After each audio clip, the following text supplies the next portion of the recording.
The top left banner reads, "Savings never tasted so good."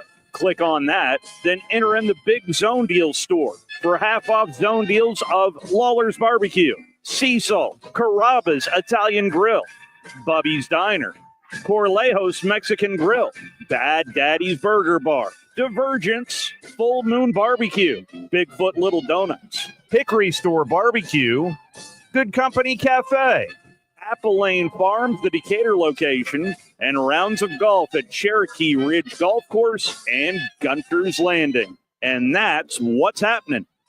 Wheelchairs for Warriors serves those who served us. We provide custom-fit wheelchairs for veterans and first responders injured in the line of duty. When they are denied the services they deserve, we stand in the gap. To join the mission and support America's heroes, you can visit our website at wheelchairsforwarriors.org.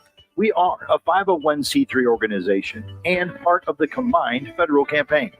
Visit wheelchairsforwarriors. WCZN, Union Grove, Huntsville, Alabama.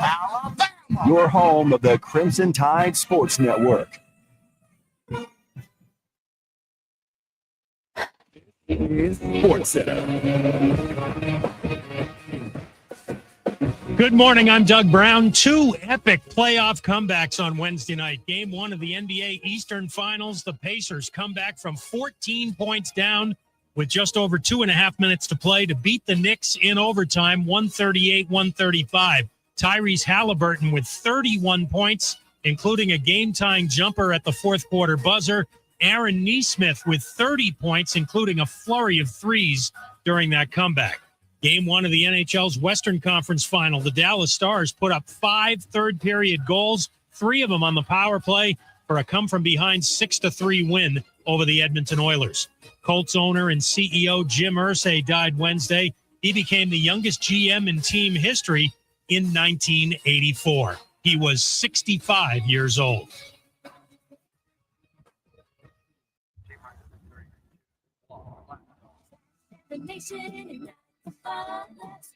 Your Rocket City Trash Pandas are back for another homestand at Toyota Field, May 27th through June 1st. Promotions include Bring Your Cat Night on the 29th, post-game fireworks on the 30th, and the first 1,000 fans will receive a giveaway item for Harry Potter Night on Saturday, May 31st. Get your tickets for the homestand now at TrashPandasBaseball.com. The best in local sports talk from the 256. We are local. When you're number one, you don't have to worry. We are award-winning. Thank you for listening. 97.7 ESPN The Zone. You'll be set for life. Joe Hunk. John Abraham. 256-576-4977. Welcome to the Blitz.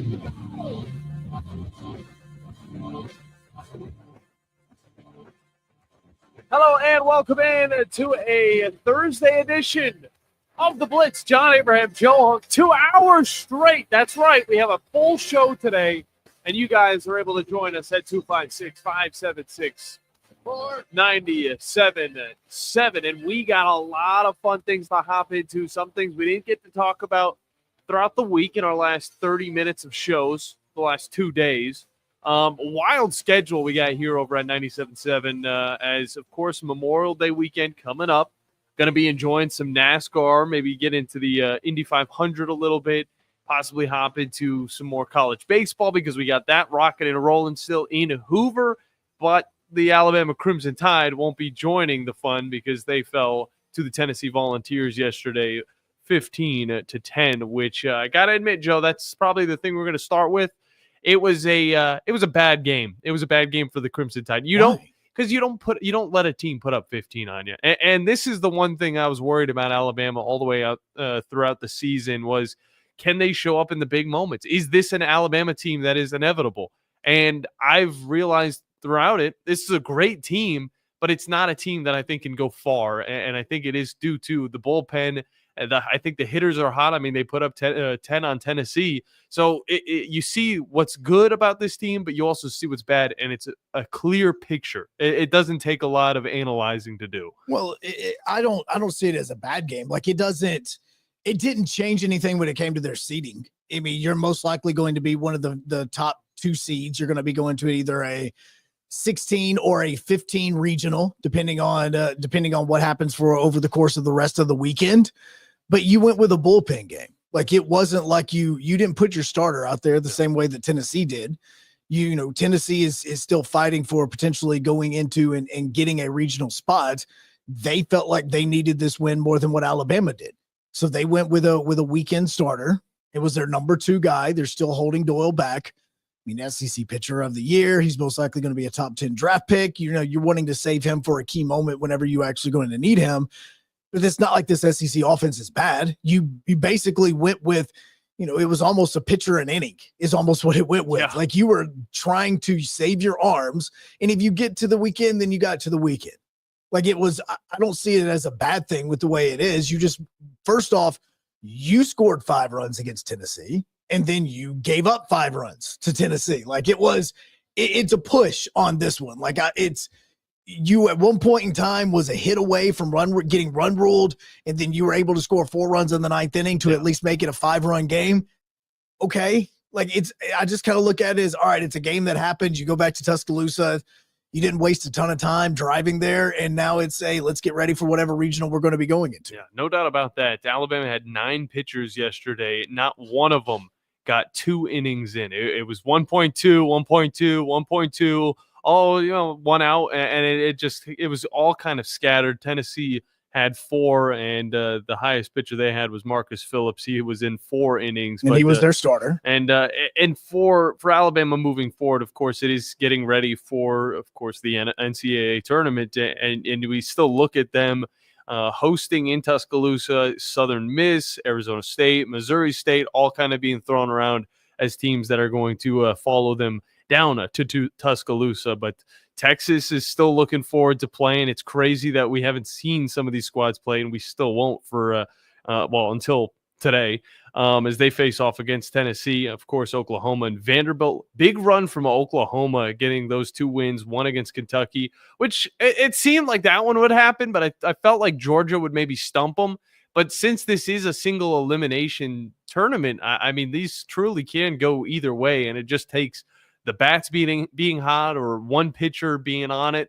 And for Oklahoma, it has seemed that way throughout these 2 games, but now they'll have to face off against the 4-seed Vanderbilt Commodores.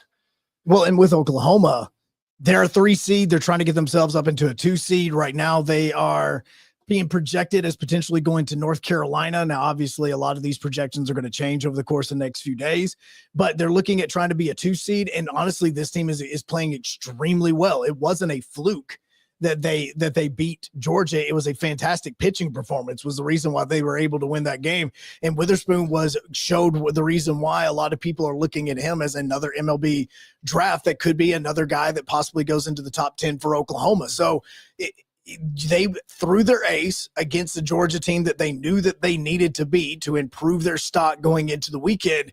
And again, for Georgia, you're a host site. You don't have much to gain from any of this. You want to obviously win, and if you get to the weekend, so be it, but you're not heartbroken about it. You go back to Athens, you get ready to host a regional and try to make it to the Supers. That's what your goal is going to be. Yeah, something that kind of hurts is seeing Florida fall. Florida was one of those teams that kind of needed to win just a little bit more to push themselves to that number 1 seed, and right now they're still looking to go to North Carolina State, of course, the number 1 seed in that region, and then Connecticut looking like, as well as High Point. And for Florida, I like where they were going. They were heading in the right path. But, of course, you get stumped up against the good Ole Miss team. I knew this one would be close. I thought it would be a little bit more high scoring, but Ole Miss able to hold them to just 1 run on the day. Well, and it's weird to say that Ole Miss actually had the upset. Is that strange? I mean, they were the 7th seed and they had the upset. That's the weird thing about the SEC. If you're hot at the right time, you know, it doesn't matter where you're seated, where you're ranked on any of these lists. I mean, it's just you're hot and another team's not. And Ole Miss was coming into this game not looking as hot as Florida, who was looking like one of the best teams in the country. It's strange to say that was an upset for Ole Miss to win that game, but that was how it was. And with Florida trying to get into a spot to be like the number 16 seed, meaning that they would at least be hosting a regional, that was what they needed. They needed to get to the weekend, and they didn't do it. So they're now going to most likely be a number 2 seed. They're probably, if Alabama is going to be going to the 15 seed regional, then you're most likely going to see Florida go to somewhere like the 16 team regional, because they're probably the best number 2. And I would even put them in front of Alabama right now with the way that they've been playing. The question about this for Florida is you're looking at trying to make it to Omaha. If you win the regional against the 16 seed, which North Carolina State, Georgia Tech, really kind of depending on which way you're looking at this, you have to go play whoever wins the number 1 seed regional, which is going to be Texas. Mm-hmm. So now you're going to have to once again go up against an SEC team and arguably one of the 2 best teams in the country to try to make it to Omaha. So them losing last night was a much bigger deal than just, oh, hey, we lost to Ole Miss. Okay, we're fine. No, because you had all of this momentum going into it. And if you would have been able to get to Friday, you had the opportunity that if you won on Friday, you would then become a host site. Yeah. And that's extremely major, especially with the way that the bracket is going to be designed. You don't want to have to go play Texas. You would end up most likely, if you were going to be like a 15 seed, most likely going and facing a team like an Arkansas if they were to win their regional, which again, another tough opponent, but it's somebody that you obviously face and have played well against throughout the season. So, okay, let's go and see that. So I think that it sucks for them to go. It would honestly benefit them more if they went to the Ole Miss regional. If for some reason they were to go to and be that 14 seed, then most likely what they would be going up against would be the winner of the North Carolina regional, which is much more manageable you're Florida, because you get opportunity to play Ole Miss. You could probably win that regional if it's going to be like your Bryants or your Kansas States or those types of teams. And then you go up against a North Carolina or an Oklahoma or a Troy. You have a much better ground and a much better opportunity of making it to Omaha. Whereas in now, it's a little bit different. And so now you've kind of got yourself in a position that you're going to have to beat one of the top 2 teams in the country if you get through the region. No doubt. Ole Miss going to push forward, play against Arkansas. And then on top of that, the one that's right around the corner, Texas A&M versus Auburn, is still waiting to play. It's the last second-round matchup. And, of course, Texas A&M coming off of a big shutout against Mississippi State. And for this one right here, of course, Auburn's already got it. They've already got a host site. But for Texas A&M, of course, this is a path that they need to win. I mean, this is a team that is all out, balls to the wall. I mean, they got to get to the championship game and win just to even make it in. And I think that shows you like where this team is coming from compared to an Auburn team that is already solidified into the tournament. I'm looking at Texas A&M right now to play all-out brawl. We're going to do everything to get this dub. Everybody, hands on deck, because we're winning this game. No, the next loss for Texas A&M is the last loss. Mm-hmm. Like this team was the number 1 team in the country coming into this season. You thought that they were going to be one that was going to possibly make a deep run into Omaha, that was going to be able to represent the state of Texas. We obviously know the drama behind Texas A&M and the fact that their head coach decided to leave and go straight over to their biggest rival in Texas, which is a massive deal. You know they want to see Texas again. Yeah, so Texas and A&M right now is looking at possibly being one of those like next 4 out, which means that they're like 8 teams and for 7 teams in front of them that can get into the tournament before them. The only path this team has to getting into the NCAA tournament is going to be winning it. Yeah. That is it. If you get to the championship, that's most likely still not enough. You would then probably be in your first 4 out category if you're Texas A&M. So now you have got to win this thing. If you don't win it, your season's over with. Yeah, and if they do get the dub against Auburn, they'll be moving forward to play up against LSU. And that SEC tournament breakdown is presented by the wonderful people over at Fleming Roofing and Restoration, the guys you need to talk to about all of your roofing needs. If you're having any roofing problems, make sure you look them up online at FlemingHSV.com to fill out your free quote today. And if you haven't already given them a call or looked them up online, you might want to do it because we got more rain right around the corner. What? I didn't expect it to be raining this morning, Joe. I'm going to be real with you. It shouldn't rain tomorrow, okay? We might have a little bit. I'm not a meteorologist. But then this weekend, it's actually going to be pretty full of thunderstorms and all of that stuff. So I might like looking at them. But at the same time, I do want myself a nice summertime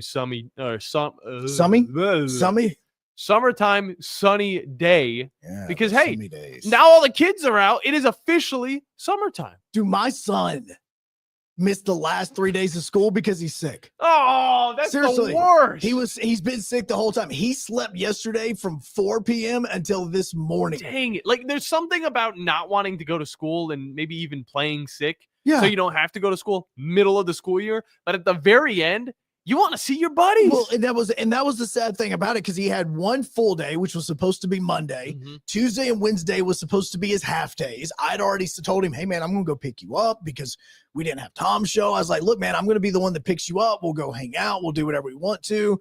He's the reason why we've started working out now, because he wants to work out with me. Heck yeah. What's he lifting right now? What's his bench? It's pound.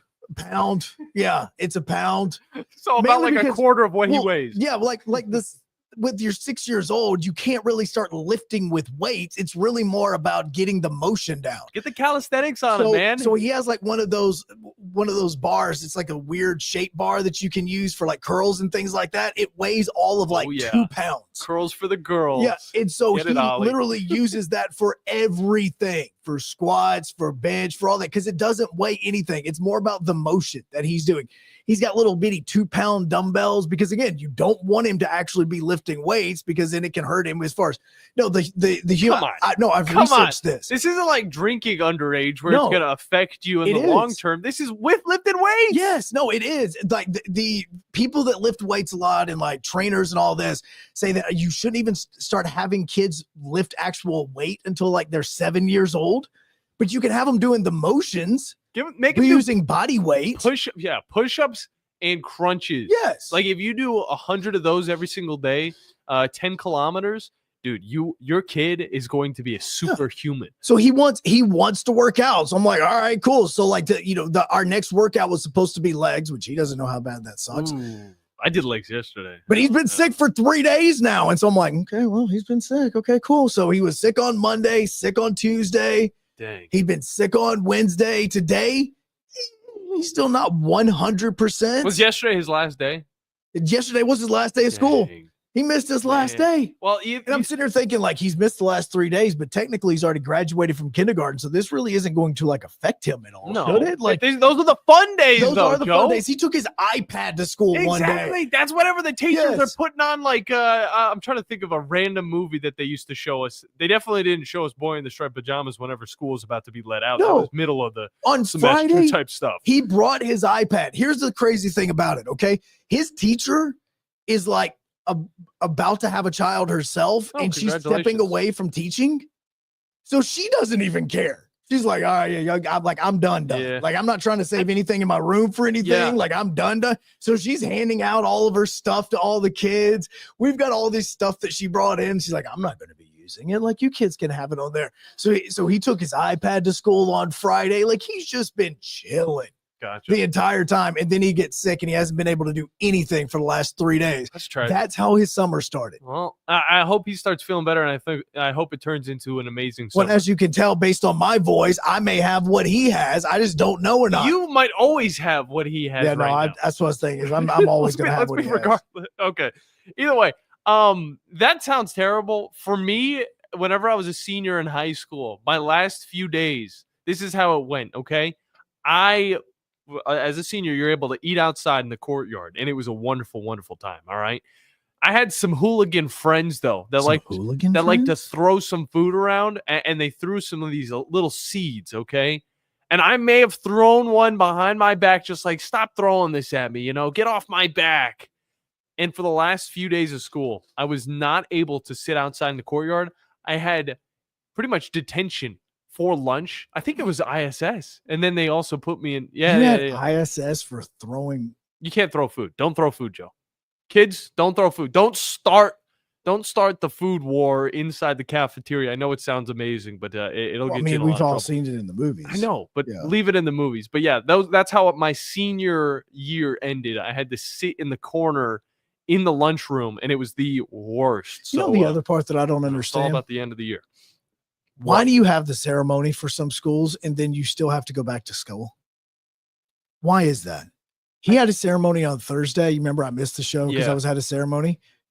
He still was supposed to go back to school Friday, Monday, Tuesday, Wednesday. Why? I don't know. I think it's just because they got to pay the teachers. Why? I think it's just because they already had these set dates, but there's also Wait. the graduation, and then you also got to, I don't know, set them up for the summertime because they'll have summer work. I mean, he's going to read some books like Juna B. Jones or whatever. No, he's not. I mean, he's going to be reading books because he loves to read, but I mean, it's not going to be one that is going to be like assigned to him or anything. Dang. You know, he's not going, like I showed him yesterday. Right when we got done here, I rolled over to Costco, and in it, they have all their book sections. He loves going to the book sections. There's one that's supposed to be like, you know, preparing you for first grade. Judy B. Jones. I opened it and I showed it to him. I was like, hey, man, you can do this. He goes, yeah, I don't want to do this. This is summer break. I'm like, no, I don't disagree. Yeah. He's taking advantage of his summer break, his free summer break. I don't disagree with you, bro. I am on board. Those ain't no high school or college summer breaks. Those are fresh summer breaks. You actually love those 2 months, yeah, 2.5 months, depending on how long. And that feels like forever. Yes, it feels like a year. It does feel. It feels like there's so many opportunities that he has right now. Oh yeah.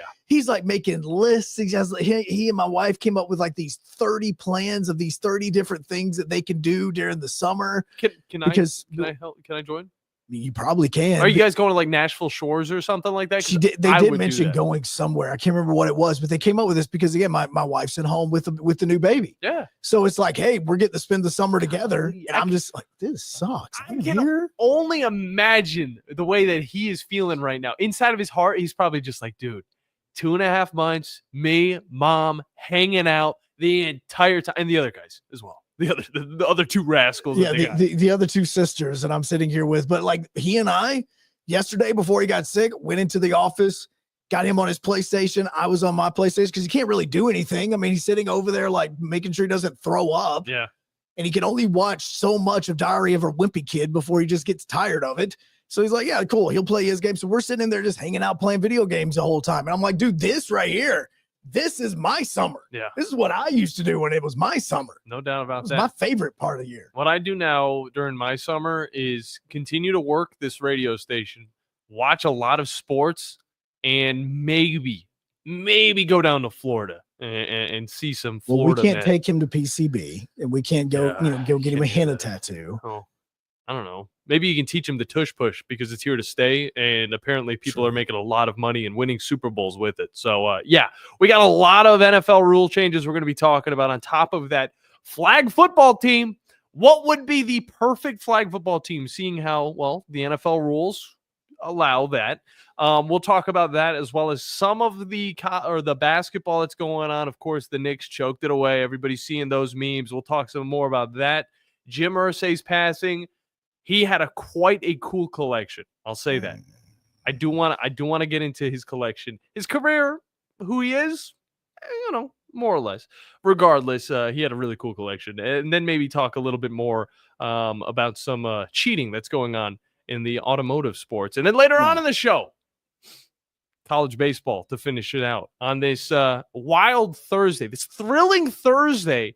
And, of course, you guys are able to join in on the conversation. 256-576-97.7. I'm going to need a little bit more energy out of you, Joe. Oh, well, I'm going to go get a drink. My drink's right there. I'll drink it before you get here. When you call most roofing companies, all you'll hear is, you need a new roof. Not when you call Fleming. At Fleming Roofing and Restoration, we're focused on your needs, whether it's an easy repair or a full roof replacement. Folks around here have trusted Fleming since 1965 for all their residential and commercial roofing needs. And as the area's storm damage experts, Fleming knows all the ins and outs of the insurance claims process. Log on FlemingHSV.com to schedule your free estimate today. Fleming Roofing and Restoration. We show up. You've seen those beautiful epoxy floors in a garage or carport area and have probably wondered, how can I get that done? Well, the answer is Lifetime Epoxy Floors. Lifetime Epoxy Floors is an A-plus rated business with the Better Business Bureau and has been family-owned for over 14 years. They do both residential and commercial applications and get most jobs done in a day. Lifetime Epoxy Floors' motto is, we love what we do, and it shows. Visit LifetimeEpoxyFloors.com to schedule a free estimate today and check them out on Facebook. Hey, folks, this is Arthur Seaton, managing partner at University Kia, proudly saying, Roll Tide and War Eagle. Stop into University Kia today and shop one of the area's largest selection of new Kias, including Fortes, Seltos, Telluride, and Popular Carnival, and fully electric EV6. View all the great specials at universitykia.com and get pre-approved in minutes so you can drive home your new Kia if you really want, because we want to see you in a University Kia. Gunner's Landing is one of the Tennessee Valley's finest golf experiences. Just 35 minutes from downtown Huntsville, Gunner's Landing's 18-hole championship Jewel is open to the public 7 days a week. Located in the foothills of the Appalachian Mountains, Gunner's Landing offers you a golf experience like no other. With beautiful Lake Gunnersville views throughout the round, Gunner's Landing is golf the way nature intended. Gunner's Landing's Club Repair Shop offers a full range of services, including re-gripping and adjusting the lofts and lies of your clubs, even putters. Since the work is done in-house, your clubs will be returned to you in a timely manner. Unmatched in the North Alabama area, it is Gunner's Landing. Schedule your tee time today at gunnerslandings.com. That's gunnerslandings.com. Have you discovered Good Company Cafe? The place for breakfast, brunch, lunch, and so much more. Enjoy brunch all day and pair with one of our many seasonal refreshing drinks, including alcoholic and non-alcoholic options. Choose inside or outside on our gorgeous, spacious, dog-friendly patio and have some fun with friends playing yard games in the courtyard. See catering, to-go options, and lots more at goodcompany-cafe.com. Good Company Cafe, 7500 South Memorial Parkway.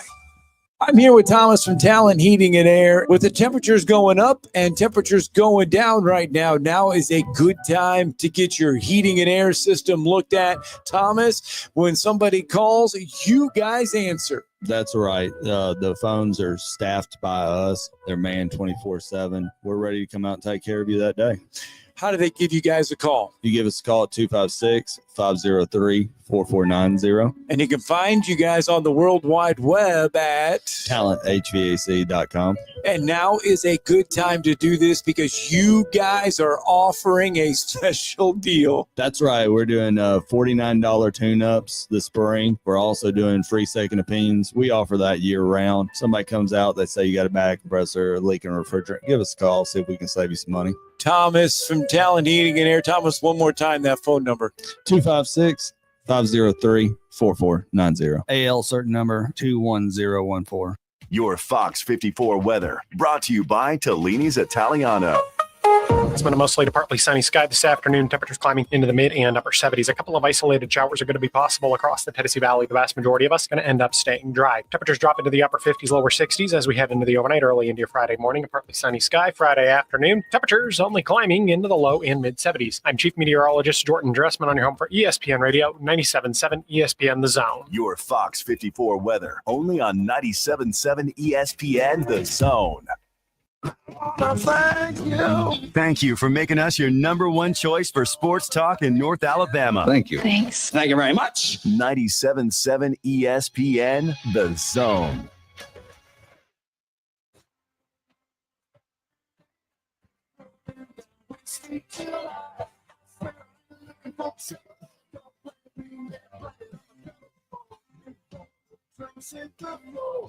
Welcome back into the Blitz. John Abraham, Joe Hunk. 2 hours straight. Sports talk, goops, gas, and all of that. And you guys can join in 256-576-97.7. We got a wide open hour. Second hour, though, we're going to be talking with Adam Cole from the Montgomery Advertiser. Not that Adam Cole. And there's so many different. I learned that there's a lot of Adam Coles out there. I'm pretty sure one of them was a white wide receiver for the Cleveland Browns, like 7 years ago, maybe. Yeah, which that one does not have any presence on social media, probably. He doesn't. Then you have the professional wrestler, which is who I think of every time I hear Adam Cole, and I'm like, wait, he's doing.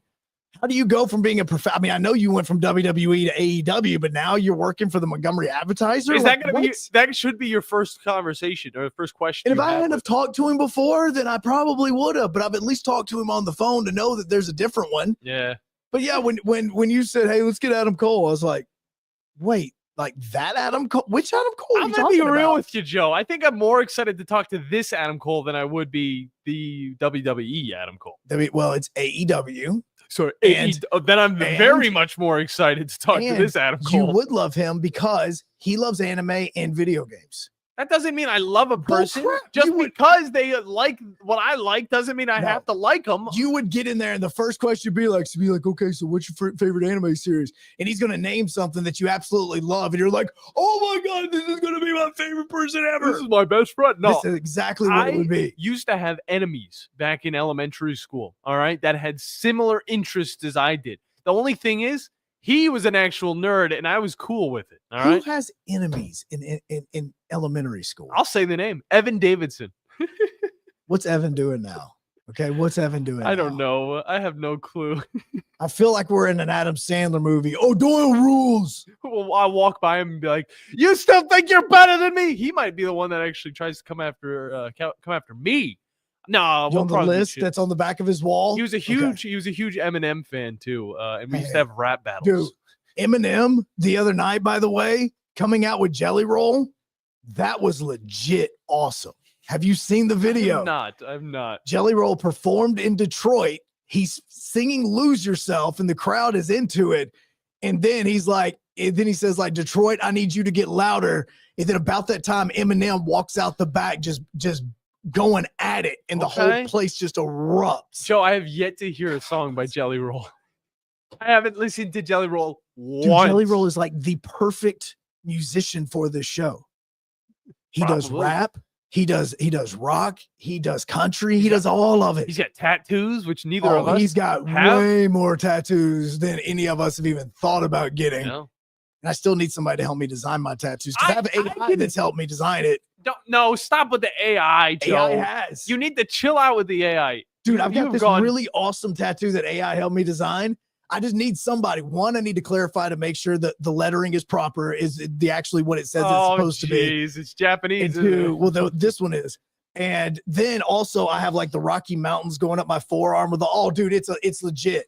Hey, mountain tattoos are pretty cool. All See? right. So that's what They I'm are. wanting to do. And then I also have one that's Samoan, and I want to make sure that the designs that I have put into the design is actually meaning what it's supposed to mean. Gotcha. Well, you can talk to an actual Samoan person about it. Maybe Monte Teo would help you out with that. If you Actually, could- I would love that. yeah, that would actually be pretty cool. It's the only reason I haven't got it is because I want to find somebody that I know knows how to do Samoan tattoos. Gotcha. No, I totally understand that. I know who could help you with helping that design that you got AI done with, because Hobby Lobby gets a lot of their artwork AI, and that's why it's so cheap now. You can get a painting for like $12. Oh, it's because it's AI. Yeah, it's not actually done by anybody real. But yeah, calm down on the Chat GBT stuff. Oh, I Joe. use it for everything. I know. I remember bringing it up. I honestly talk to it probably more than I talk to anybody else in my life. You would I love. genuinely do. Snapchat has their own AI person that you could talk to as well. Yeah, I and don't it care about just that. pops up I at just the care top. about like, hey, I need the answer to this question. Hey, can you answer me this question, Chat GPT? And it will give me answers to it. Now, I always want to double check my work, but yeah. I also, if you would ask Chat GPT yesterday of will the tush push get banned, it probably would have said yes.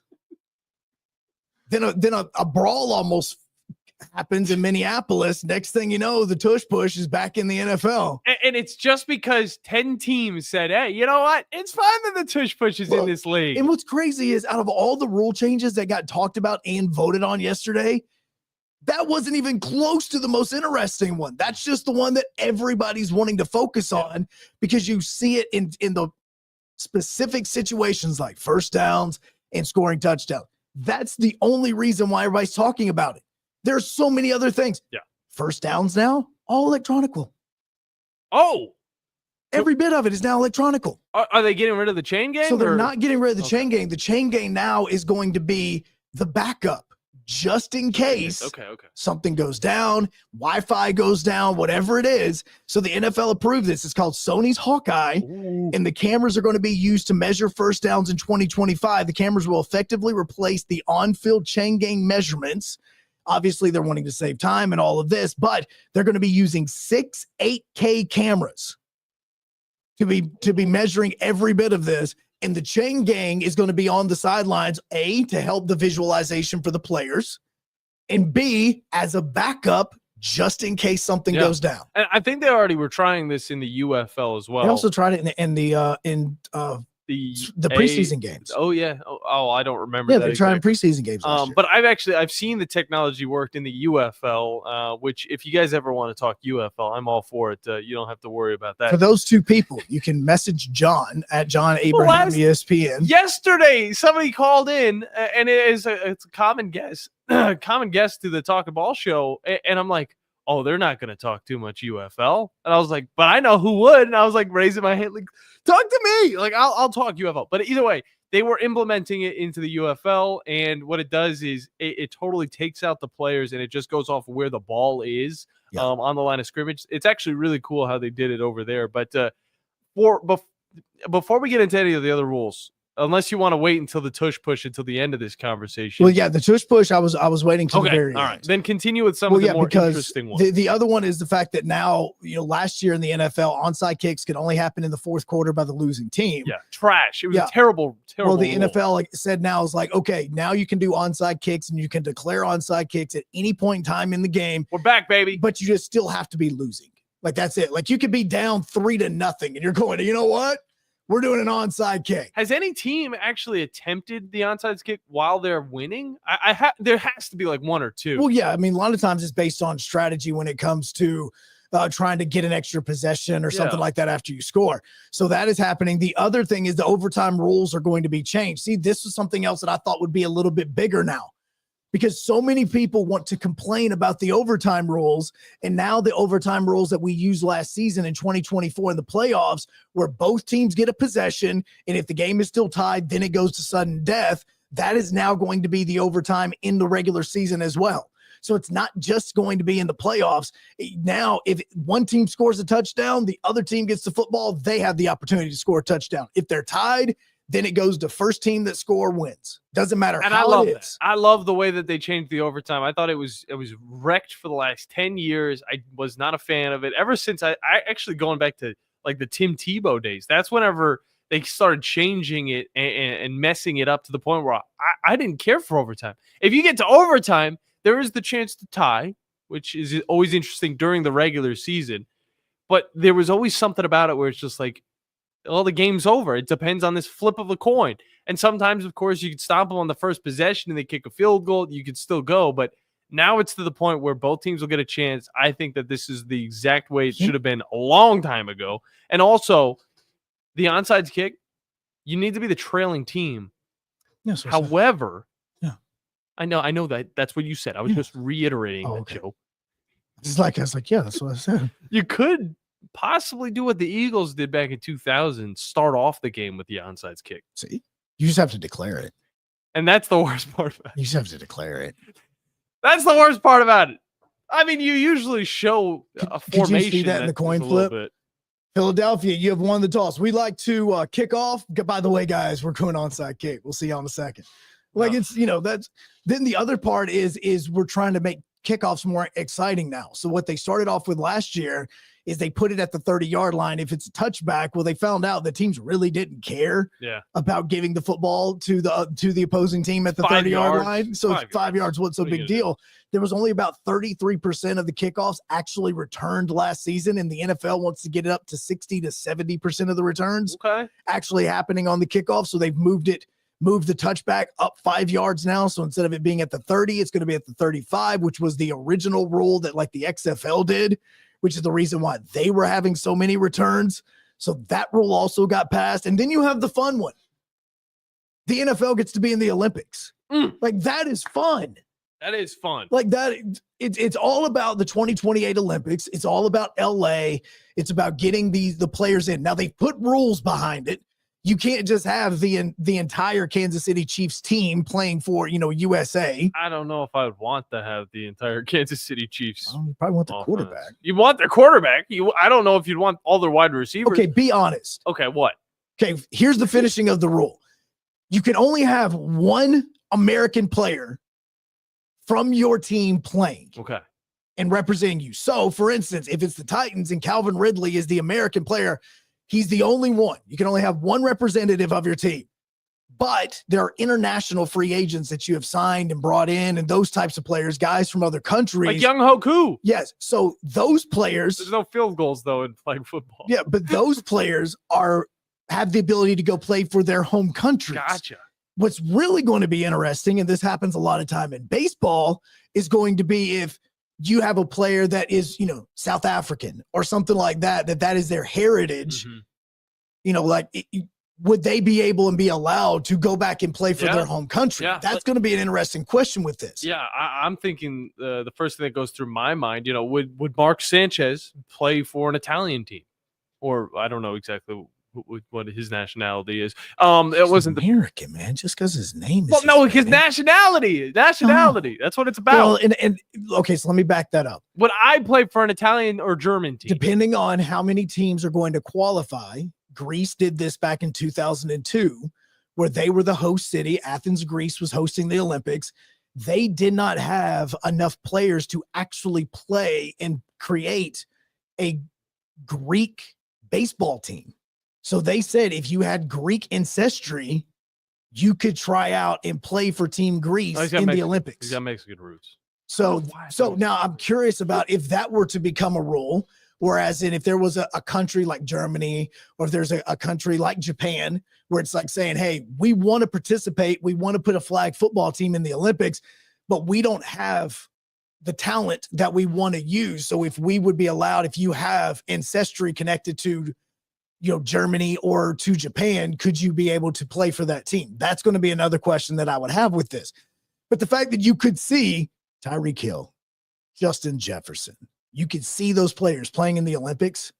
That's pretty awesome. Yeah. And that's going to be fun. That's definitely, and that's the first guy I think of is Tyreek Hill when it comes to being a wide receiver. Perfect fit for a flag football game. And by the way, I wanted to say Jimmy Garoppolo. I completely forgot Jimmy Garoppolo's name, and I went with Mark Sanchez instead because I knew he had another nationality.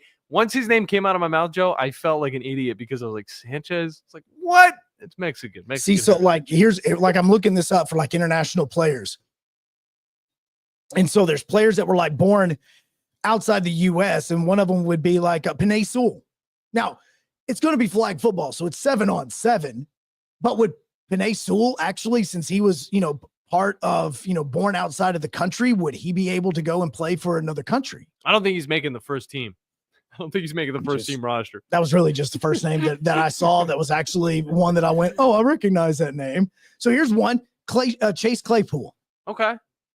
Could he go play for Team Canada since he was apparently born in Canada? He honestly could start for Team Canada. He probably could. Yeah. I'm genuinely curious about if these guys were going to be able to say, hey, like Freddie Freeman. He's like a dual citizenship with Canada and America. He played for Team Canada because his mother was Canadian. Then I believe is what it was. Put a check mark on So you that see what I'm saying? Do they have that ability to be like, hey, look, I know that we're only allowed one player, but since I'm technically was born outside of this country, can I go play for Team Canada in the Olympics? Well, here's the question though. Can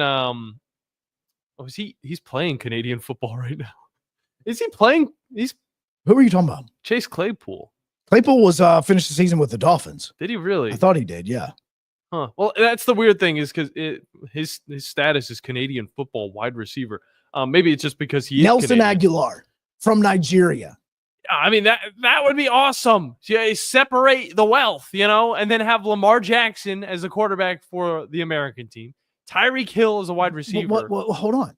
Why do you want Lamar Jackson? He can't run. I don't care. He can't run. He's still mobile. Yeah, but he can't run. If you have the 5-second rule, you could. I mean, it's like that's where I'm wondering what the rules are going to be. Exactly. Even though he can't run, though, I think he can throw. If you're not allowed to run, who would you go with, Joe? Instead of a guy like Lamar Jackson, would you go with Josh Allen, or would you go with somebody who's like the best passer in the league, like a Joe Burrow? Like Joe Burrow. There you go. That was the first thing. That was the first person in my head that I was thinking about is if I would go with Joe Burrow. I'd say Joe Burrow or Justin Herbert would be good picks. I mean, Patrick Mahomes doesn't need a gold medal, does he? I mean, let's be honest. Unless they do allow this, where they allow other NFL players to go play for their native countries, America's going to dominate this sport.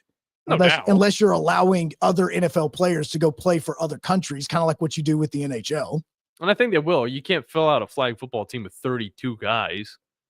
So, I mean, I'm thinking about this and I'm going, you know what? Joe Burrow led the NFL in passing, but what I really want is I want the most accurate passer with completion percentage. And I am not going to go with the two players that are at the top of the list last year in the NFL, Marcus Mariota and Joe Milton. Not going to go with those two. Tua was number 3 on that. Jared Goff was number 4 in completion percentage. Then you get to Baker and Joe Burrow.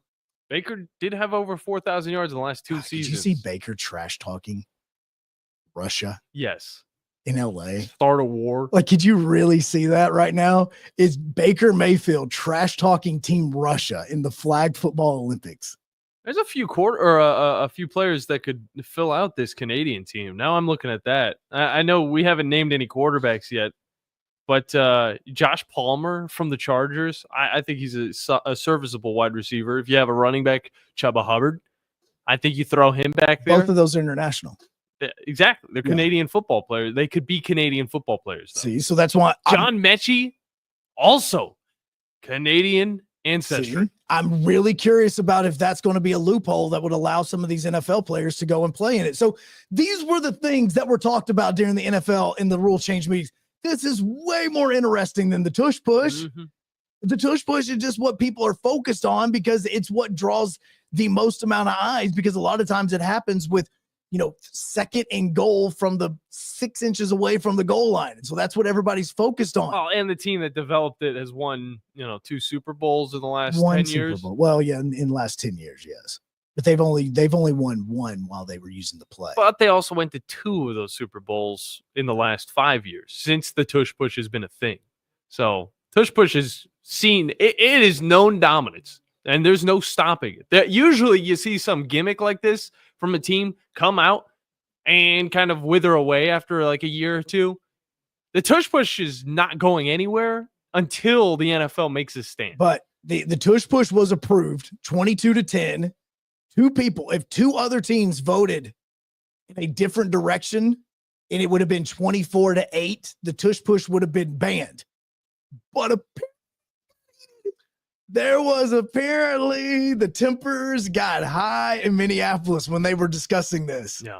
In that, if you don't know what we're talking about, trust me, you want to hear about what happened inside those meetings yesterday. And if you want to blame teams, if you hate the tush push, the teams to blame that voted for the tush push to stay legal, Eagles, of course. Ravens, Browns, Lions, Jags, Dolphins, Patriots, Saints, Jets, and Titans. Those are the teams that voted for it to stay. Why is that? Why is that? We'll continue on the conversation as we head into the final segment of the first hour. Your guys' phone calls as well, 256-576-9777 here on a Thursday edition of the Blitz on 97.7 ESPN The Zone and ESPN Winchester. This is Brent Musburger's VSiN Action Update on 97.7 ESPN The Zone. Drivers who switch to Progressive have an annual savings of nearly $750. Progressive.com. Chris Hale, the man with the Braves today. $1.55 favor the Nationals and Mackenzie Gore plus 130, 7.5 flat the total. Auburn laying $1.40 in the SEC baseball tournament in Hoover against Texas A&M. Aggies plus 110 of the money line, 10.5 flat the total. Troy meets Texas State in the Sun Belt tournament in Montgomery. The Trojans a $2.70 favorite. Texas State plus 200, 13.5 flat the total. Kyle Larson is plus 550 to win the Coca-Cola 600 at the Charlotte Motor Speedway. He's 18-1 to win the Indy 500 as Larson attempts to do the double. Mike Sennett, 97.7 ESPN The Zone.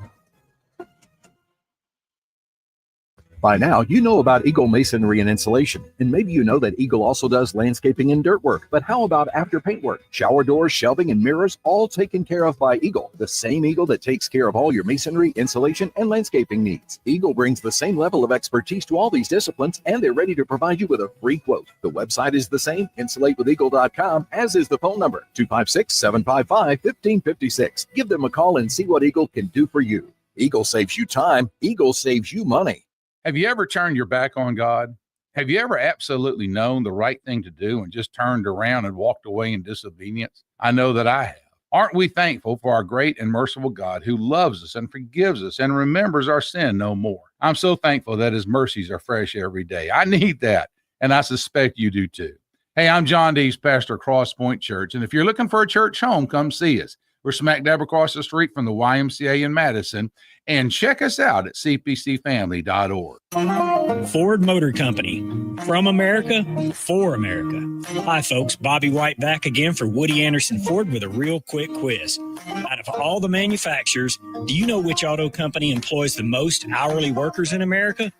Ford. Do you know which company assembles the most vehicles in this country? Ford. That's not just a coincidence. It's a commitment. A 120-year-old commitment to build in America for America. And during this unprecedented moment in automotive history, you stand to benefit big time. Woody Anderson Ford is now offering employee pricing. You pay what we pay. We've got over 190 F-150s for you to choose from with generous finance rates and the best deals of the year on America's best-selling truck for 48 years in a row. Employee pricing can save you thousands off MSRP, and with over 600 Fords for you to choose from, there's a good chance you'll find just exactly what you're looking for. This offer ends May 31st, so hurry in. Woody Anderson Ford. Carrabba's Italian Grill is the best place to enjoy authentic Italian cuisine, passed down from our founders' family recipes. Featuring a wood-burning grill, you can enjoy Carrabba's signature dishes, including chicken brine, wood-fired grilled steak and chops, and classic Italian pasta dishes. Have a special event? Elevate your catering with Carrabba's Catering, the perfect way to enjoy large party portions of your favorite hand-prepared dishes for any event. Carrabba's Italian Grill at Parkway Place, Huntsville. Are you tired of power outages disrupting your life?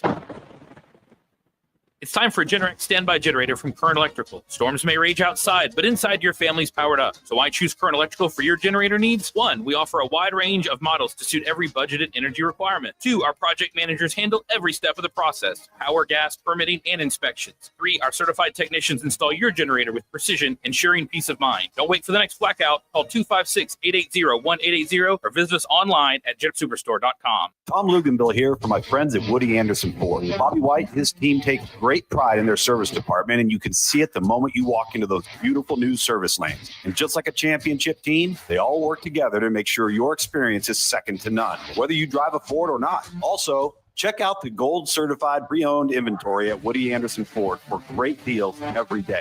Stop by and see them at Jordan and Sparkman or at Woody Anderson of Madison on Hughes Road, or visit WoodyAndersonFord.com. Your Fox 54 weather brought to you by Tellini's Italiano. It's been a mostly to partly sunny sky this afternoon. Temperatures climbing into the mid and upper 70s. A couple of isolated showers are going to be possible across the Tennessee Valley. The vast majority of us going to end up staying dry. Temperatures drop into the upper 50s, lower 60s as we head into the overnight, early into your Friday morning. A partly sunny sky Friday afternoon. Temperatures only climbing into the low and mid 70s. I'm Chief Meteorologist Jordan Dressman on your home for ESPN Radio 97.7 ESPN The Zone. Your Fox 54 weather only on 97.7 ESPN The Zone.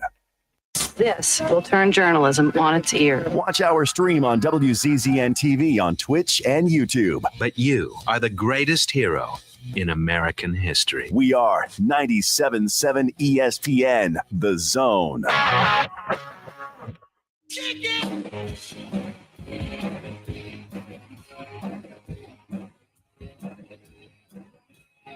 Final segment of the first hour. John Abraham, Joe Hunk here with you. We look forward to very, very full week of college baseball here on 97.7 ESPN The Zone. You could listen to every single game. We had a game go all the way until like a minute till midnight. Yeah, last night, Ole Miss in Florida, first pitch was at like 9:31. Yeah. And I went, yeah, no, I'm good, bro. I hope Steve. I'm good. Steve wasn't in the actual building all the way up until the end of that, because that would have been a very long night for him. Yeah, well, I was watching almost every pitch throughout the entire day until we got to that last game.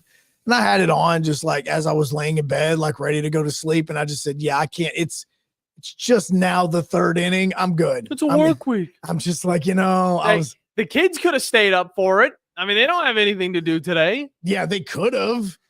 Weren't sick. Half the house is sick right now. I think I'm included in that. I was ready to go to sleep. You just stay in that little studio right there. And that's what I'm doing. I'm staying away from everybody, and I'm just doing it from over here. Probably doesn't help that I go in there every single break. Yeah, but you're also still like 5 or 6 feet away Yeah. from me. I mean, we're not sitting here cuddling on the chair. Social distancing. Yeah, I mean, it's not like it's that big of a deal.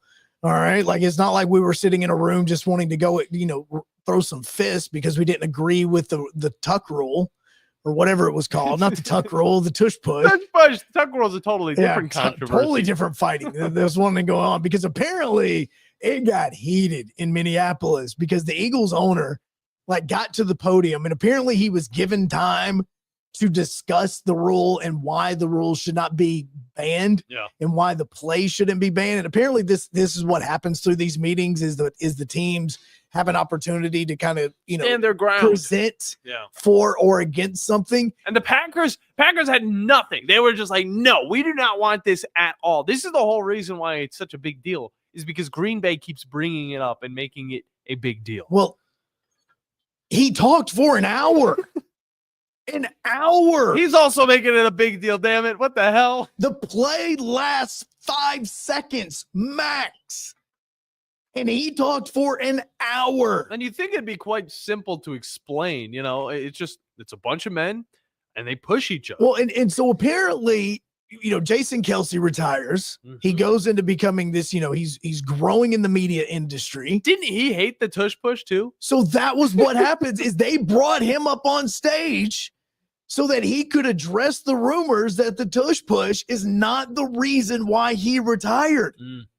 Oh, why? I gotcha. Ladies and gentlemen, to further, we know that there have been some rumors about how dangerous the play is.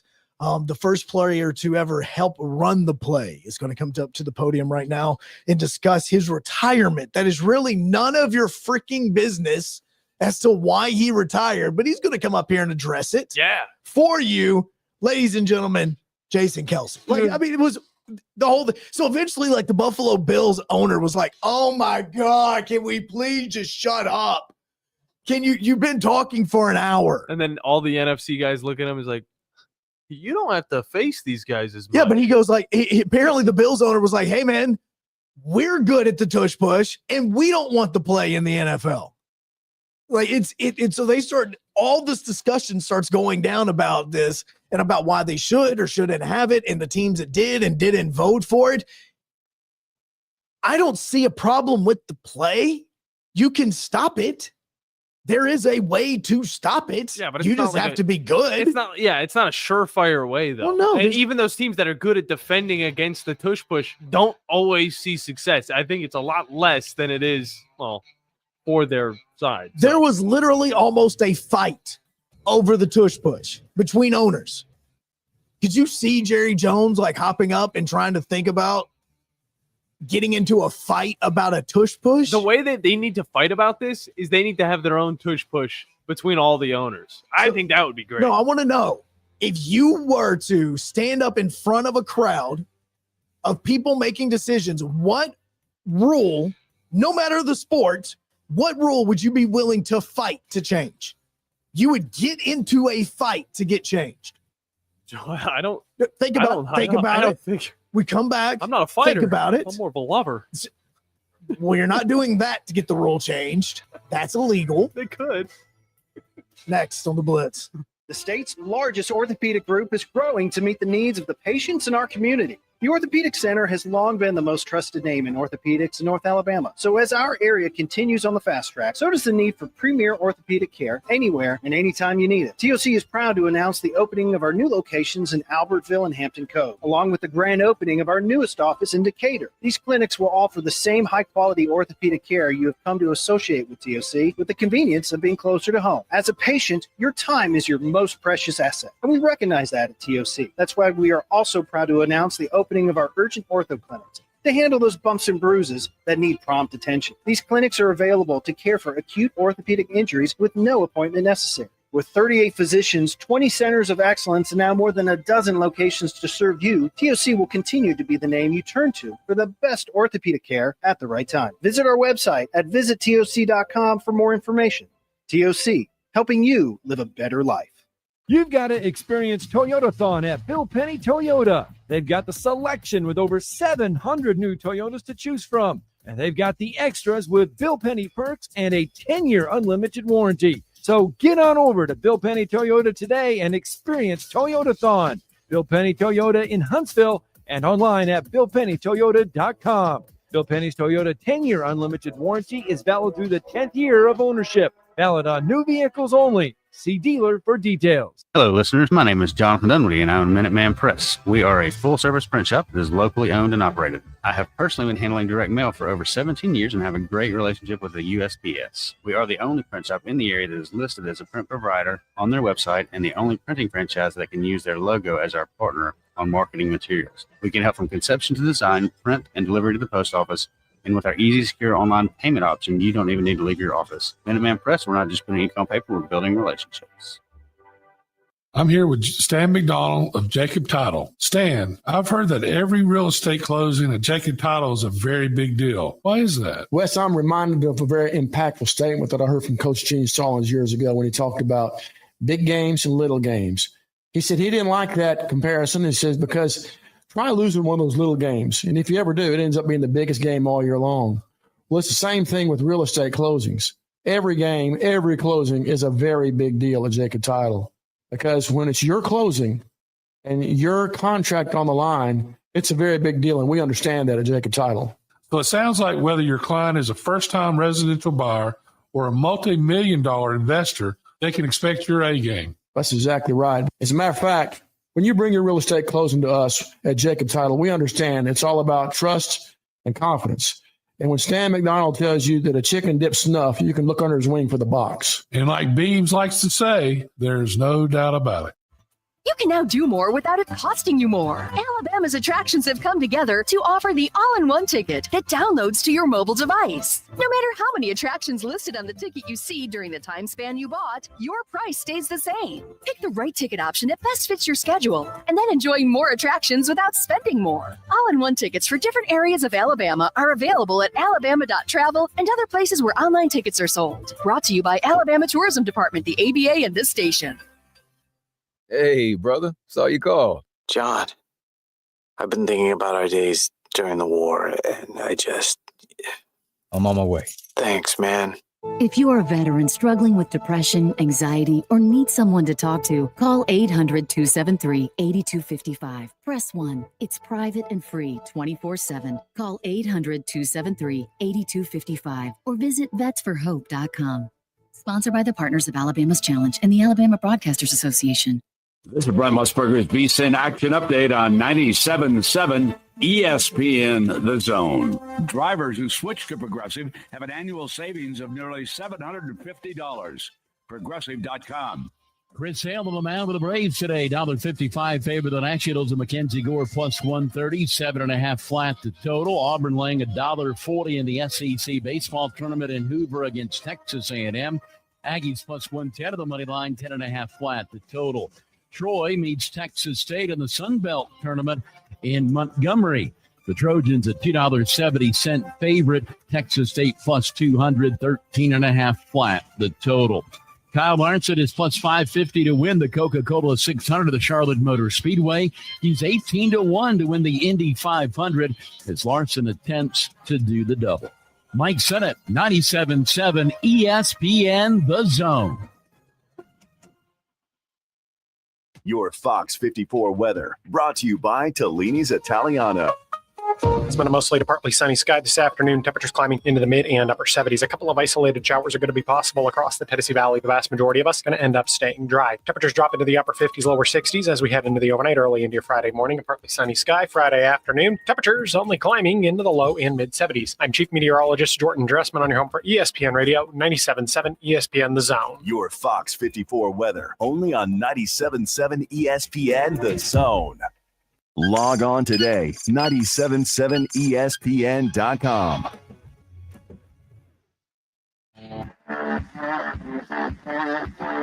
Joe Hunk, John Abraham, 256-576-4977. Welcome to the Blitz. Second hour, final hour, best hour on 97.7 ESPN The Zone. Just posted the question on X. You can follow us at 977 ESPN. It is over on YouTube as well as it is on Facebook, where you can hop in and get into the chat on this Thursday after the SEC tournament's basically deleted our show for 2 days. Oh, I thought you were about to say afternoon. I thought you were about to slip up for a second, Joe. No, we don't have to work during the afternoon until tomorrow. You have to work every day in the afternoon. Well, I mean, The actual show. doing the actual show tomorrow in the afternoon is one thing. Yeah. It's coming up in about 45 minutes. We're going to hand this over to the SEC Radio Network, where we get you ready for Auburn and Texas A&M. Oh, yeah. It is the last game that was actually scheduled for yesterday, but because of the rain that happened 2 days ago, has pushed Auburn's game back to this morning. First pitch is going to be at 11 o'clock. You'll be able to listen to the SEC baseball tournament all day long here on 97.7 ESPN The Zone. Make sure that you're also watching on WZZN TV, where you can see the station, the studios, as in John and myself, as we continue throughout this episode of the Blitz. And of course, our roof is doing well over on top of our heads, as that is all courtesy because, if we ever need any help. Fleming Roofing and Restoration, the guys you need to talk to about all of your roofing needs. If you're having any roofing problems, make sure you look them up online. FlemingHSV.com. The website you need to put into your URL, and you get free quote. Check them out. They'll come check you guys out, check out your roof, get you figured out and ready to go so you can withstand the elements.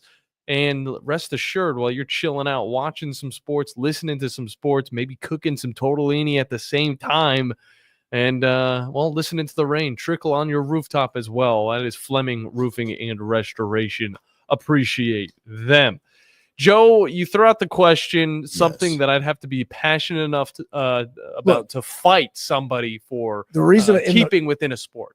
And the reason I brought it up was because yesterday, apparently things got very heated in the NFL owners meetings about the tush push. And you had team owners that were getting upset and were annoyed and were starting to kind of, blurt out comments towards the Eagles owner just because they weren't real. Yeah. Well, I mean, to be honest with you, if I had to listen to one person talk for an hour just straight, just sitting there and can't really do anything, probably I can understand what they're thinking about. Unless it's a radio show. Well, that's different, but I'm talking about like something that you don't want to hear about. So here's reason 38 why the tush push is a good thing. Oh my heavens.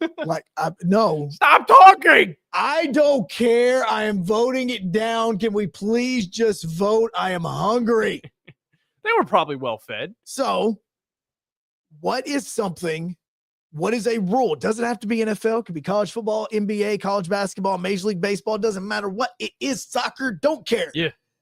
That you are passionate about, that you would literally fight somebody to get the rule changed. Well, I feel like something like this doesn't pop up until I see it pop up. Something that I'd be passionate about. And one of those things would be missed calls, missed flags, missed penalties, missed head-to-head type of collisions, targeting, face masks, all of that stuff. And, I can't really be too upset about it right now because the NFL is also expanding the use of replay assistance, which some people might be a little furious about because we've seen it in college basketball. We've seen it in baseball. Yeah, they use it quite a bit, and it really just throws off the pace of play. But for the NFL, we saw it last year in a huge moment. It was the Vikings versus the Rams, and we saw face mask not get called. And it really ended the game for one team. And a lot of people thought, well, how easy would it be? Because it took 2 seconds to see the replay and this player get pulled down by the face mask. How easy would it be to just reverse it and say, hey, that's a penalty, 15 yards. Let's continue this game. There is a lot of reasons why this needed to be in the NFL a long time ago. But now it is finally being put to good use with, of course, the new technology like the first downs we talked about earlier. The chain gang is now going to be second string to the technology that will show when a first down is. But now you're also going to use a billion of these cameras that you got in here to also show all these different angles of whether or not this is a face mask or targeting. And, well, if it's going to give a penalty to one team and extend the life of a game and maybe even the ratings as well. And that would be something that I would be very up in arms about because, 2020, I was like that because the Browns and the Chiefs played. And on one play, there was a targeting in the playoffs, and it wasn't called. Did that go into the fumbling into the end zone? Yeah. Okay, cool. That was that exact play. Okay, just curious. Yeah. Just really kind of curious Yeah, about that. I know you're smiling over there. no, I'm that's fine. smiling, I mean, but I'm not- I'm really irked still. Now, Ross Dillinger just reported that apparently today, college football executives are expected to vote and to finalize a decision to have straight seeding when it comes to the college football playoff. Beautiful. I think I brought this up like 3 days ago. Right. And so it is apparently going to be happening today. Now, the biggest changes obviously would have been like something like Ohio State. Not being an 8 seed. Yeah, they were a 6 seed. And then if we would have had this last year, then Ohio State would have been playing Arizona State and hosting them. Tennessee would have been hosting SMU. Indiana would have been hosting Boise State. And Notre Dame would have been hosting Clemson. Gosh, just imagine Indiana versus Boise State. That game would have been 10 times better than what we got out of Boise State. Right. So I only bring this up because that's not the rule that I want to fight for. For me, it is totally a layup when it comes to the rule that I would fight somebody for. If we are in any sort of executive meeting and it would come down to me fighting somebody to get this done, I am 1000% doing it.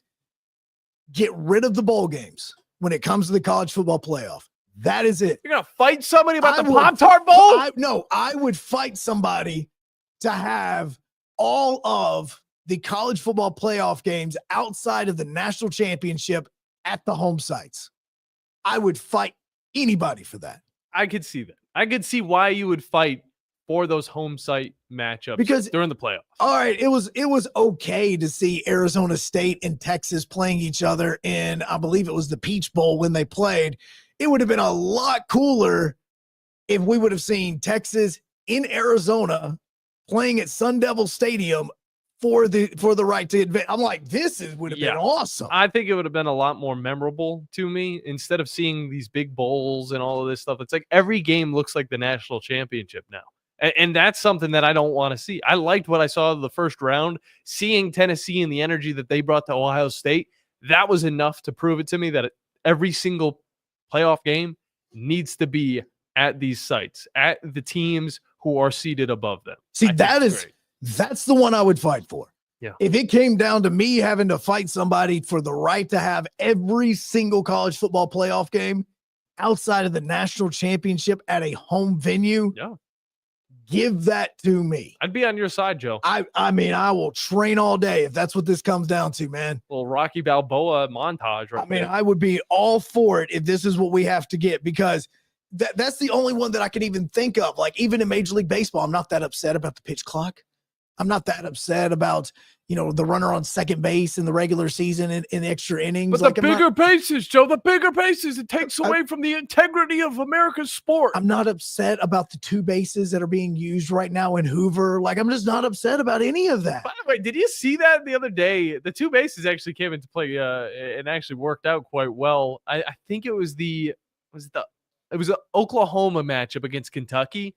Player was running to first, and they met in the middle, like right at the base. And I believe the Oklahoma player had to go up and do a flip onto the grass because they met right Oregon, in the middle. You mean Oklahoma? I didn't say Oregon. You said Oregon. There is no freaking way I said Oregon. You said Oregon. I said Oklahoma. You said Oregon.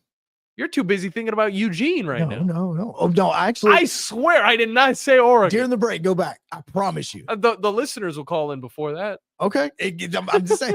Because I'm not even like, Oregon isn't even up on my monitor or anything. I would know if I said Oregon because it would have slipped through my Oregon, Oklahoma. I said Oklahoma. There's no way. You're not even going to make me second guess myself. I'm too confident, too prideful. We will research the tape before we go to Adam Cole, baby. Before we talk, that's the Adam Cole wrestler. That's what he does. So that's all I think about whenever I say Adam Cole. But that is why I want it. If you were to let me fight for somebody, think about this. Texas, Ohio State, and Austin for an opportunity to play in the national championship. Notre Dame, Penn State, at Penn State, wide out for an opportunity to play for a national championship. That would have been so much better than playing in Miami at Hard Rock Stadium. That's the one I would fight for. Don't you get the same idea that everything feels like it's the national championship? Like those big stadiums, and I get that they're making use of all of these new NFL stadiums, these venues that are getting built up. Billions of dollars are going into these places. I saw the Browns, their development around and within their new stadium going to cost up to $3 billion plus. And the mayor goes on to say that there's bigger things to worry about. Screw you. There are bigger things. No, it's not. The people in Cleveland love Cleveland. But they want to use these venues because the amount of money that is being put into them. You could buy a football team that has won a Super Bowl in the past for around $3 to $4 billion. And there's people making these stadiums and these developments around it for the same amount of money. That is why they use these venues for the postseason. Do I think it's right? No. But are they going to change it?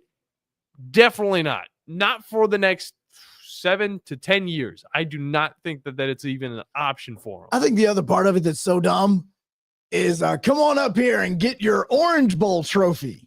I don't care anything about this Orange Bowl trophy. And that it messes with the trophy case. I don't care about the Orange Bowl trophy you got at all. 7 different bowl game trophies after one season. I genuinely could care less about winning the Sugar Bowl because there's another trophy that I'm caring about. Mm-hmm. Like, that's the reason why I think this is extremely dumb. And I promise you, if I had that opportunity, I would totally do it.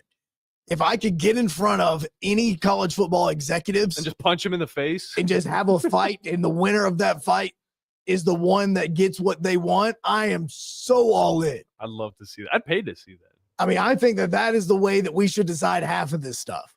I mean, it's what are we going back to? pilot. What are we going back to, like King Justinian or whatever his name is? You tell me it wouldn't have been entertaining to see the Bills and the Eagles owners fighting over the tush push? Well, yes, it would have been. You think that wouldn't have been fun? But that's why the Greek people loved seeing people fight to the death inside Colosseum. I don't want to fight to the death. I just want to see them just fight until the one man is down for the 10 count, and boom, there you go. You get what you want. You're barbaric, Joe. If it was to get some of the dumb rules changed, I am all for it. To see how much wrestling has influenced you, it's I mean, I do. Diabolical. I'm not saying like a Hell in a Cell cage match. I'm just talking about like a boxing match. I'm not even talking like UFC. Just fists. Yeah, I mean, again, it still would be more entertaining than the Paul Tyson fight. That thing was awful. Yeah. I mean, it would probably be the same age as what those guys were when they fought, but I mean, at Tyson, least, not Paul. Yeah, at least something would have been on the line that would have been a little bit more interesting right now. 2 And the 60-year-olds. battle for the tush push is now coming in this corner. Like, I would have loved to see that. Throwing 8-ounce gloves at each other's faces. Jason Kelsey's over there with Laurie. I'm just like, okay, come on, you got this now. This is for Jalen. What did the man This bring for up? AJ. The man brought up something like his health is declining fast after he stopped playing football. And I think a lot of that comes down to the tush push. No, see, that's the reason why I had to address the audience. Think about it. What else would have done it? big? There's centers that do this stuff for so many years and they're totally fine. Linemen that do this stuff for so many years and they're totally fine. Jason Kelsey was involved with the tush push a lot of times, like at the prime of it. And now he's coming out and he's saying all these things. And now he's coming out and saying that it wasn't because of the tush push where thousands of pounds of men land on top of him in a scrum, a rugby scrum. It's the tush push did it to him. 256-576-977. Let's talk a little college baseball. I'm going to go back and review the tape to see if John actually said Oregon or Oklahoma. I swear. What are you going to give me if I said or Oklahoma and you just called me out on live radio? I will apologize on live radio. You give me a donut. I will apologize. You give me a those donut. are my donuts. I don't Those need are to take my your donuts. donuts. I want a good looking donut. I don't want a normal glazed. Normal glazed are the best. At Krispy Kreme, not a Dunkin'. We come back. Adam Cole, Montgomery Advertiser. We come back on 97.7 ESPN The Zone, the Blitz, as well as WCZN TV. What does it mean to be a part of the Southeastern Conference? That you scheduled your wedding and even your child's birth around your school's game? Of course. But it means more than that. It means you're home to hundreds of Fulbright, Truman, Goldwater, and Rhodes Scholars. It means starting out as the birthplace of American public higher education, and now leading the way in unmanned spacecraft. This is the SEC, and here it just means more. What does it mean to be a part of the Southeastern Conference? That there's an honest-to-goodness chandelier in your tailgate tent? Perhaps, but it means more than that. It means pioneering medical solutions to predict new flu viruses. It means leading globally diverse teams to eliminate starvation in developing countries. And it means being home to one of the nation's top cybersecurity programs. This is the SEC. And here, it just means more. You've seen those beautiful epoxy floors in a garage or carport area and have probably wondered, how can I get that done? Well, the answer is Lifetime Epoxy Floors. Lifetime Epoxy Floors is an A-plus rated business with the Better Business Bureau and has been family-owned for over 14 years. They do both residential and commercial applications and get most jobs done in a day. Lifetime Epoxy Floors' motto is, we love what we do, and it shows. Visit lifetimeepoxyfloors.com to schedule a free estimate today and check them out on Facebook. Since 1986, Full Moon Barbecue has been cooking quality meats low and slow over a hickory wood-fired pit. From ribs and wings, brisket, turkey, catfish, and sausage to the best butts in town. If you're planning a holiday or a birthday party, Full Moon has a large banquet room. And Full Moon is ready for your next catering or tailgate. Just call us and we'll take care of everything. 256-713-0070. Full Moon Barbecue on the Parkway next to Costco. The best little pork house in Alabama. Hey folks, this is Arthur Seaton, managing partner at University Kia, proudly saying Roll Tide and War Eagle. Stop into University Kia today and shop one of the area's largest selection of new Kias, including Fortes, Seltos, Telluride, and Popular Carnival, and fully electric EV6. View all the great specials at universitykia.com and get pre-approved in minutes so you can drive home your new Kia if you really want, because we want to see you in a University Kia. Gunner's Landing is one of the Tennessee Valley's finest golf experiences. Just 35 minutes from downtown Huntsville, Gunner's Landing's 18-hole championship jewel is open to the public 7 days a week. Located in the foothills of the Appalachian Mountains, Gunner's Landing offers you a golf experience like no other. With beautiful Lake Gunnersville views throughout the round, Gunner's Landing is golf the way nature intended. Gunner's Landing's Club Repair Shop offers a full range of services, including re-gripping and adjusting the lofts and lies of your clubs, even putters. Since the work is done in-house, your clubs will be returned to you in a timely manner, unmatched in the North Alabama area. It is Gunner's Landing. Schedule your tee time today at gunnerslanding.com. That's gunnerslanding.com.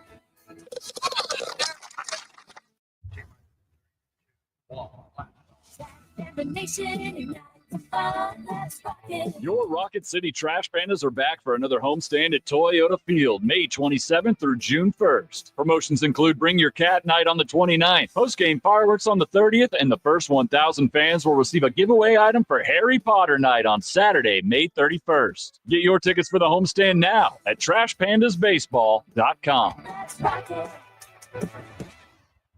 You know, this process is all about talking ball. Listen to Talking Ball with Scott Tyson and Drew DeArmond. What did they want privacy for? To just start talking ball. Every weekday morning, wake up with Scott and Drew. It's Talking Ball. 97.7 ESPN, The Zone. Yo, Trey, drop the verse. It's going down, fade to Black Street. The homies got. I have went back and reviewed the tape. We have the final answer. Did he say Oregon? Did he say Oklahoma? Was Joe right? Was John right? Oh my gosh. Yeah, I was wrong. He said Oklahoma. Yeah, he said Oklahoma. I have no clue how I heard Oregon. I have no idea. I wasn't even looking at anything that said Oregon. I have no clue how I heard you say Oregon. It's funny because I was thinking in my head whenever I said Oregon the first time after you accused me, falsely accused me. I did. I falsely accused. It like took a second for my mind to be like, Oregon. I was like, oh, it's a totally different word. No, I haven't said that once today. Yeah, that was that's totally on me. I made a false accusation on that. I apologize. What donut do I want? Don't know. You're just not getting the OGs that are sitting right there to the right of you. I know that. Those are mine when the show wraps up. So I apologize. That's on me. I told you I would make a public apology, and I did. All right. So and a donut. Yeah, because I never agreed to that. Never agreed to that. Well, you know what? We didn't agree to Alabama losing that game yesterday. I did. I did. But it happened because it's single elimination and it's a lot of fun to watch. Honestly, it is a lot of fun to watch. And regardless of where Alabama falls in this tournament, well, they still find themselves sitting pretty good going into the NCAA tournament. But to help us out with not just the Alabama-Tennessee matchup and quite a bit more is going to be Adam Cole from the Montgomery Advertiser, and he joins us right now on the Neighbors Wealth Management Hotline. Adam, how you doing today, man? I'm doing all right, man. I'm doing all right. It's another sunny, humid, thankfully not stormy day in Hoover, so looks like they're going to be playing some baseball. Yeah, no doubt about that. And yeah, you're down on location. Of course, you know, the rain, the weather, it's always been a problem down in Hoover. But I mean, it's the time of the season. I mean, this is just what happens. And it doesn't really stop us from getting all these games in. And thankfully to this these single elimination matchups, it's made the pace go by a lot faster. But talk about it from your standpoint, you know, being down there with the fans, of course. Is it just as bustling as it was last year, the years prior, with these teams or these fans knowing that one loss and we're going home? I think the environment's pretty comparable. I'm more so intrigued to see what it looks like getting into the kind of the weekend, the Friday, Saturday, Sunday, and to just see what that looks like. But I mean, there hasn't really been a shift in that front, but it definitely, like, you know, that was the biggest thing I was watching, was just like the format, if that makes sense, of this year, to see like how things moved. And even though there's been some long games and, you know, obviously delay on the first day, like it has moved very seamlessly. And like, I'm really curious to see what it looks like when we come NCAA tournament time, to see how the teams that make a run in this tournament are doing or faring, because suddenly, you know, you're in a situation where you don't maybe need to win more than, you know, 4 or 3 games to win this tournament. And I don't think it's going to have the same strain that it might have used to on some of these teams, but it's, you know, it's holding up. It still looks like good old Hoover. It's just, like you said, moving a little quicker for sure. Do you like the single elimination over the doubles since you've gotten to experience it for the last couple of days? Like, yeah, I like it. I mean, I like it from the experience, but I'll be honest with you. I mean, I liked it from the time it got announced, because it's just, you know, I mean, a team could be drowning and, you know, find themselves in the elimination bracket in the old format. And then suddenly they make a rebound and, you know, you're playing all the way through, but you're spent for, you know, regional weekend. You know, you're having a shorter recovery time and you may not be as ready to roll, even if you are hot. And I just think it was a format that didn't really lend itself to, you know, these actual teams. And I think now you have a format that very much does. And, I'm really eager to see what the returns are for that, for like the big dance, so to speak. But it's, you know, I like this format a lot. I think it's, you know, I think this is kind of how the conference tournaments should move for baseball, especially. Yeah. Just, you know, one and done, get out of there and, you know, get on to the postseason if that's where your season's heading, you know. I feel like this is going to be something we think back 5 years in the future, and we think about how, you know, this tournament had those 3 games or those 2 games, depending on the matchup. And it just felt like it went on a lot longer than it needed to. But one of those teams that seems like they're drowning and trying to kind of get back up afloat is the Aggies, the Texas A&M Aggies. And they're facing off against Auburn, a team you know very well, in their first game of the tournament. Talk about this dynamic. You got a Texas A&M team going up against a hot Auburn team. How's this one going to work out, you think? I think it's going to be really interesting, because I do think, I mean, it's technically still on the table and it could be gone by the end of the day, but there is still a possibility that I think the most interesting dynamic outcome of this tournament would be A&M and Tennessee playing on Sunday. That's a long shot. I will clarify by saying that, but I think this is an intriguing matchup because you've got, you know, Auburn has had a very good season, you know, rebounded really hard from a dismal year last year, and they got an extra day, and that, you know, that wasn't something that really factored in, and you sort of get a theoretical double bye, if you will, but you're going up against a team that I think, as we saw, you know, against Mississippi State, like, they were the preseason number 1 team in the country. And even though they haven't delivered, A&M still has all the talent that preseason number 1 had. And so I think it's going to be really interesting to see how this all shakes out, because I think the lineup's really potent for A&M. I think Auburn's pitching staff, they've had guys flash. They've had good moments, but I don't know that they've had the same top to bottom consistency that their lineup has. And I think you've got a guy in Cam Tilley who's kind of trending upward. You know, he's started the last 3 weeks, and every time his start has gotten longer. And if Auburn can get a good start out of Cam Tilley today, I think that gives you a lot of juice heading into the NCAA tournament. But you're going to have to work around some really big bats. So it'll be really interesting, but I think it'll lend itself to a really fun game. Well, and I'm also looking at the fact of who Auburn is putting on the mound, like Tilly, and who you're going to be getting from Texas A&M, because A&M is going with their ace. I mean, they're in a must-win situation where this game, like Auburn would like to be there in the championship, but it's not going to make or break what they're going to be doing next week. Yeah, no, and I think Auburn's in an interesting situation with the seeding because I think if you win one here, I think you really help solidify your case as a top 8 national seed, and then I think if you win two, I think it's a surefire shot. I think you're top 8, no doubt, and I think there's a lot of people who might be holding their breath a little bit if Auburn were to lose today.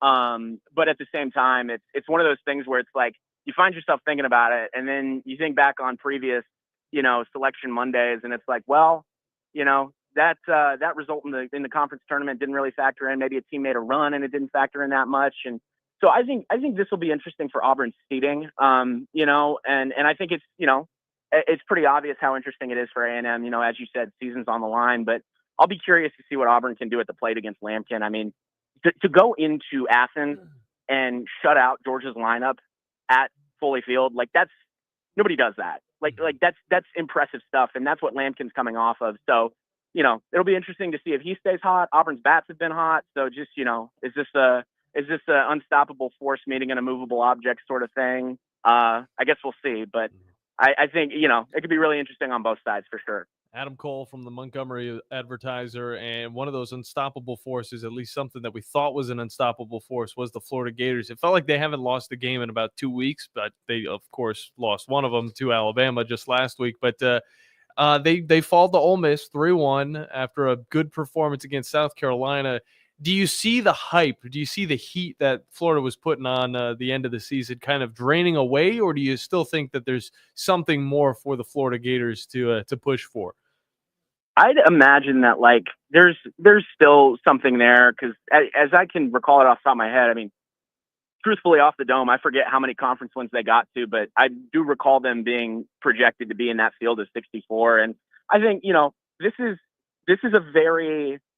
these conference tournaments, and I think, speaking from experience, the SEC especially, they're kind of, they can be almost arbitrary in that, I remember a couple years ago, or it would have been 3 years ago, Auburn came here, got bounced, I believe it was one game, and then they make a run to Omaha in 22. And I think that, I mean, you look at a team I forget exactly what happened in Hoover when this happened, but obviously Ole Miss in 22, they run all the way to the championship. And so I think this is a weekend where it's if you can get some momentum going from this, it's awesome. But if you don't get momentum going from this, it doesn't mean that you're flat out of juice. And I think Florida's very they're in a better circumstance than A&M, but I think they're a little bit like A&M in that they have all the pieces. I think things have kind of switched on the mound from what I recall.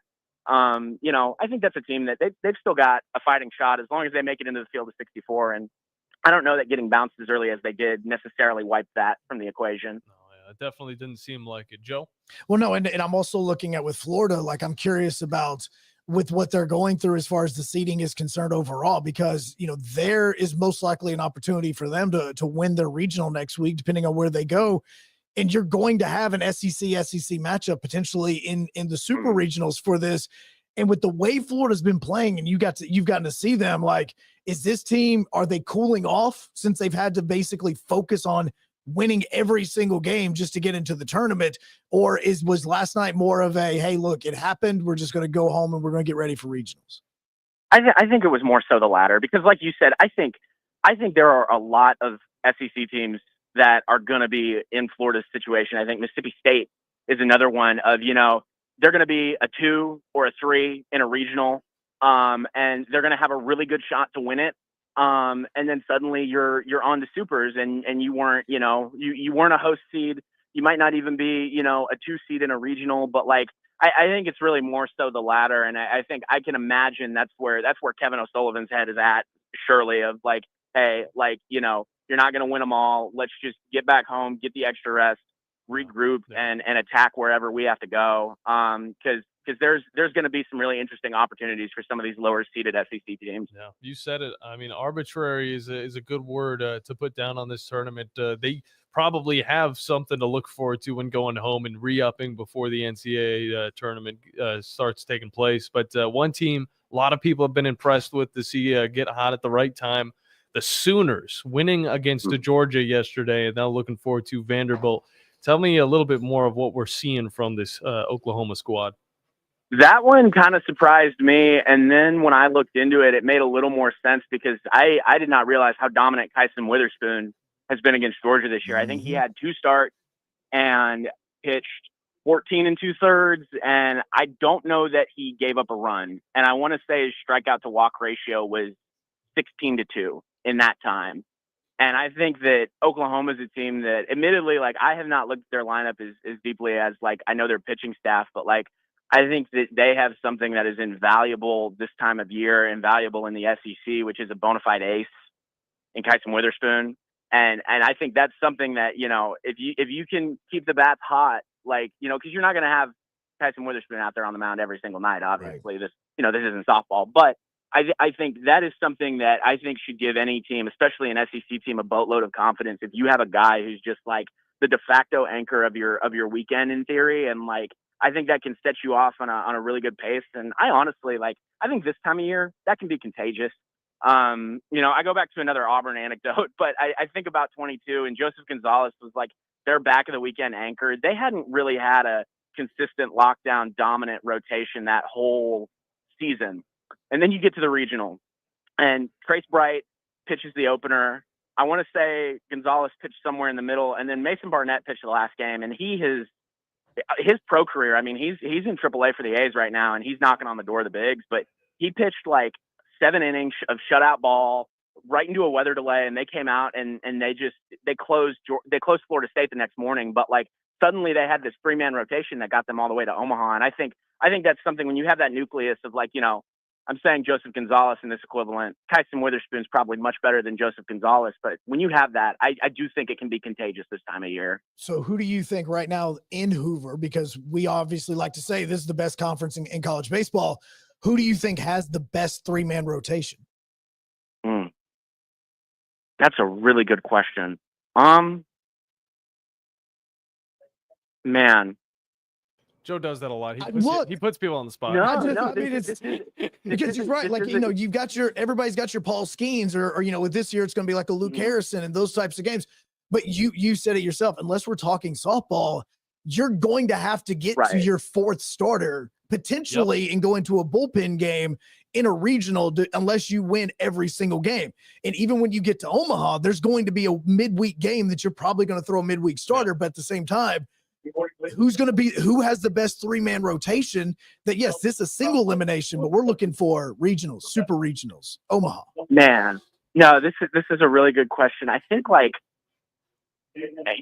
oh my gosh, because I keep going back to individuals, and I mean, like, I wouldn't say it's Tennessee. Like, Liam Doyle has been phenomenal for them, but they have not been able to bolster down, you know, a 3-game weekend for a long time. I think about like a Cade Anderson at LSU, but, you know, I genuinely like, and they played Auburn this year, and they looked rather human in Auburn, but I'm inclined to say Arkansas, but I admittedly, like, I have not watched that much Arkansas this year. Yeah. I'm just being totally honest and showing all my cards here, but that's a really good question. I'd have to sit down and look at that one a little more to give you the proper right on answer. But I mean, I can tell you for sure, like, this is clearly a year where I think a lot of teams have that ace, have that nucleus that could get them to that point. I mean, I think you look at all the guys I've just named. Sam Dutton's gotten kind of cold for Auburn the last couple of weeks, but that's a guy, if he can reset by the time they get to regional play, I think Auburn has that sort of piece. I think, you know, I may not be able to answer the question in terms of best 3-man rotation, but I do think a lot of these teams have that piece that can, you know, sort of be that contagion, if you will. Well, I think that makes things even more interesting because as we get down to the championship game of the SEC tournament, it really is up to anybody's game to win. I'm honestly looking towards Texas. Joe, I don't know exactly who you're looking towards. Well, I mean, I'm obviously wanting Tennessee to beat Texas, but at the same time, I'm just looking at this and thinking to myself, like, this is such a crapshoot. This is very similar now to what we see in Nashville. It really is. I mean, one team gets hot. Yeah. And boom, you're in. That's why the Texas A&M part of this and what Adam's been talking about, like, Adam, their next loss is their last loss unless they win the whole thing. Mm-hmm. I will say, to go back to the question of who has the best rotation. I love you still thinking about this. Of course. I love it. Of course. Because I'm like, I should have an answer for that. The answer I would give you is if Jared Spencer did not get injured during the Auburn series for Texas, it would be Texas far and away. I think Texas has the best pitching staff in the league. I think that's hard to refute, but they lost a big piece in him, but that would be my answer for that. Not to steer us back, but no. Look, Cade King right now has a 3.15 ERA. You were talking about Spencer, 3.27. You can even look at like a Max Grubbs right now that's a sub-3 ERA. Luke Harrison, we just mentioned that, sub-3. Like, I could see that being an answer and everybody being like, I can really see this. This is why, to me, the Texas part of this, and we haven't even seen them yet, is we think that we've seen some really good baseball teams SEC-wise, but once Texas hits the field, dude, this could be a whole different thing of going, okay, now I see the difference. I see the difference between all the teams now with Texas play. Mm-hmm. I'm gonna actually change my answer. I think Arkansas is gonna win it, but I do. Whenever I was thinking like the best bullpen, like in my opinion, I was thinking Texas. But again, like that was earlier on in the season. I want to know though from you, Adam. Who do you think is going to be able to take it all home at the end of this whole thing?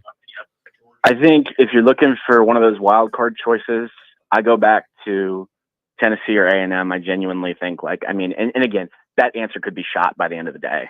Both of those teams could lose and be going home today. But I think if they're able to get what would be some pretty emphatic wins today, and Tennessee's a team that just does well in Hoover, them and Vanderbilt both. So I think you have to obligatorily throw Vanderbilt on that list too, because they always take Hoover really seriously. But I think the other two I go back to, as bland as they are, is I look at Texas and I look at Arkansas. I feel like Arkansas has had a really complete offense this year. In a way that I don't know that I really have felt like they've had that in a while. And then I go back to, that Texas team, to me, they not only have the pitching staff, but you have to beat them. They're not a team that beats themselves quite often. And I think that's as cliche and simple as it is. I think that's something that takes teams far. So, if you're looking for a fun answer, Tennessee A&M. If you're looking for probably a more realistic but sanitized answer, probably the Longhorns or the Razorbacks. Yeah. Well, this is the Blitz. We like the fun answer, and we haven't even seen Auburn this week. So that's another interesting thing that we're going to get right after this show comes to an end. But Adam, we appreciate your time, man. It was great to have you on. First-time guest, so I'll give you a little clap for that one. And Steve will, too, behind me. Let the people know where they can find your work and follow all you got going on. Yeah, absolutely. MontgomeryAdvertiser.com. You head to our sports page and there's an Auburn tab right there, and you can find everything we've got going on. We've got Auburn coverage. We've got Alabama coverage. We've got preps coverage from top to bottom in the state. And for me, you can find me everywhere on social media at Cole Reporter. That's COLE and then the word reporter. Great stuff, man. Stay dry out there in Hoover and have fun.